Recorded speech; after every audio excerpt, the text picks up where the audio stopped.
వదినా, ఈ నెక్లెస్ అయినా చూడు. ఇది కదమ్మా. ఏమిటమ్మా, ఏం జరిగింది? ఏమిటలా వెతుకుతున్నావు?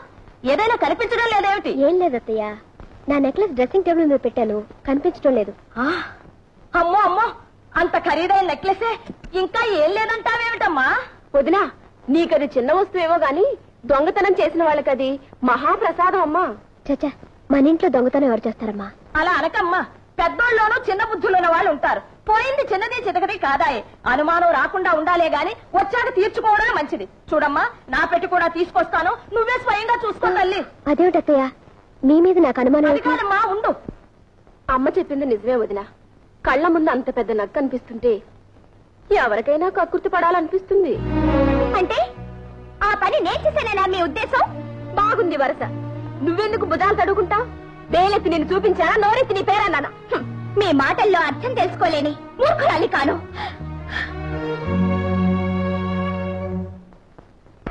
చూడమ్మా, బాగా చూడు. అయినా నాకెందుకమ్మా నగా నట్రాను? కావలసిన వాళ్ళే కాజేసి ఉంటారు. నా పెట్టి కూడా చూడదునా. నీ మనసులో లేకపోయినా ఎగదసే వాళ్ళు ఉంటారు. నాకు దొంగతనం చేయాల్సిన అవసరం గతి లేదు.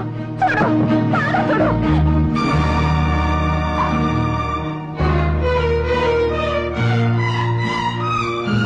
చేసిందంతా చేసి ఎంత నంగలాచి కబుర్లు చెప్తున్నావమ్మా? సూరమ్మ గారు, జ్యోతి, మా అమ్మ మీద ఎందుకు అలా కళ్ళెర చేస్తావు? నువ్వే తీయపోతే నీ పెట్టులోకి ఎలా వచ్చింది? అయినా పుట్టుకతో వచ్చిన దిక్కుమాల బుద్ధులు ఎలా పోతాయి? అత్తయ్య, ఏమిటా మాటలు? జ్యోతి ఎవరనుకుంటున్నారు? ఈ ఇంటి ఆడబడుచు. చస్తే అలాంటి పని చేయదు. నాకు ఆ నమ్మకం ఉంది. కల్లారా కనిపించిందల్లా నిజమని నమ్మక్కర్లేదు. మీరు వెళ్ళండి. సరే, మనకెందుకులే అమ్మా, పోదాం పద.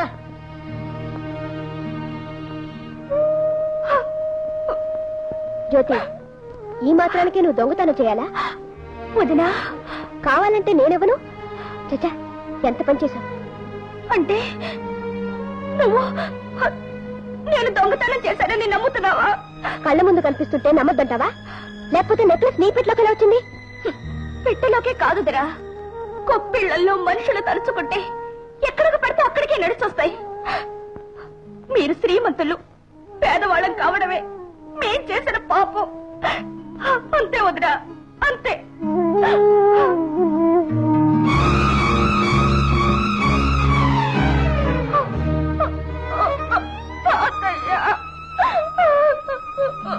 విన్నానమ్మా, అంతా విన్నాను. అర్హత లేని చోట ఉండడం మనది తప్పు కాని వాళ్ళది కాదమ్మా.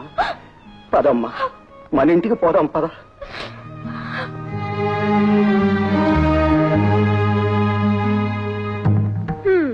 విరగడైపోయింది. అబ్బా, అంతా నువ్వు అనుకున్నట్టే జరిగిందమ్మా. బ్రహ్మాండమైన ప్లాన్ వేశావు. నెక్లెస్ తీసి దాని పెట్లో వేశావు. దొంగతనం అంటగట్టేశావు. వాళ్ళంతా వేశావు. లేకపోతే వీళ్ళింట్లో తిష్ట వేసి మన మీద పెత్తనం చెలాయిస్తారా? వీళ్ళంతూ చూడకపోతే నా పేరు సూరమ్మే కాదు. అబ్బా, మా అమ్మ ఎంత మంచిదో.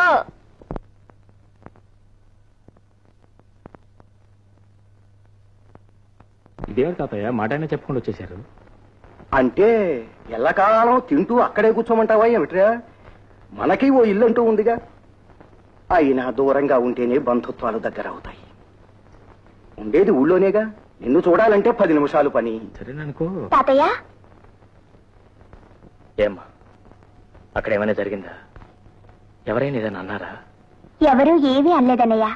తాతయ్య వెళదామన్నారు, బయలుదేరొచ్చేసాం. ఓ సింతేనా? మీరేదో చెప్ప పెట్టకుండా వస్తే అక్కడ ఏం జరిగిపోయిందో నేను భయపడిపోయాను. సరే, భోంచేద్దుగాని రా అన్నయ్య. అలాగే.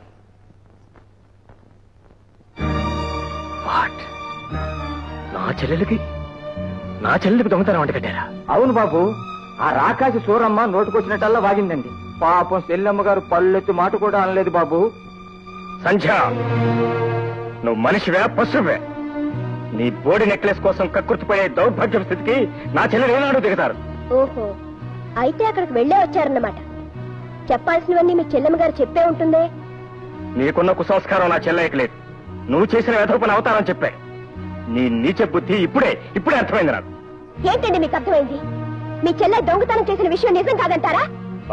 అంటాను, ముమ్మాటికి కాదంట. అయితే ఆ నెక్లెస్ ఆమె పెట్టలోకి ఎలా వచ్చిందంటారు? ఎవరో గిట్టన వాళ్ళు పెట్టుండొచ్చుగా. మీ చెల్లె చేసిన తప్పుడు పని సమర్థించుకుంటున్నారా? ఆమెను వెనకేసుకొస్తున్నారు. ఆమెను దొంగను చేయటం వల్ల ఇక్కడ ఎవరికీ ఉడిగేది లేదు. ఆ నగ ఆమె పెట్లో ఉంటూ నేనే కాదు నలుగురు కళ్ళారా చూశారు. చూస్తారు, అనుమానం కలిగిస్తారు. నువ్వు వాటిని నమ్మి నా చెల్లెలు అవమానించి ఇంట్లో నుంచి గెట్టేశావు. నేనేం అవమానించలేదు.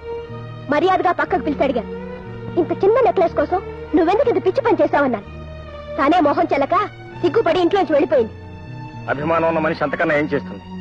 నీ అంతస్తు అహంకారం చూపించుకున్నావే కానీ పసిదాన్ని మనసు అర్థం చేసుకోలేకపోయావు. ఏం అర్థం చేసుకోవాలండి?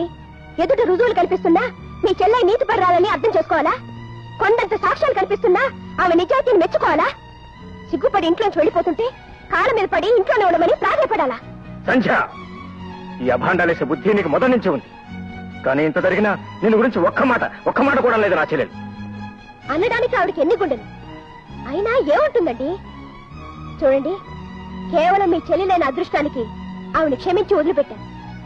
ఈ నిజాన్ని గ్రహించే సంస్కారం మీకుంటే ఆనందిస్తాను. సంధ్య,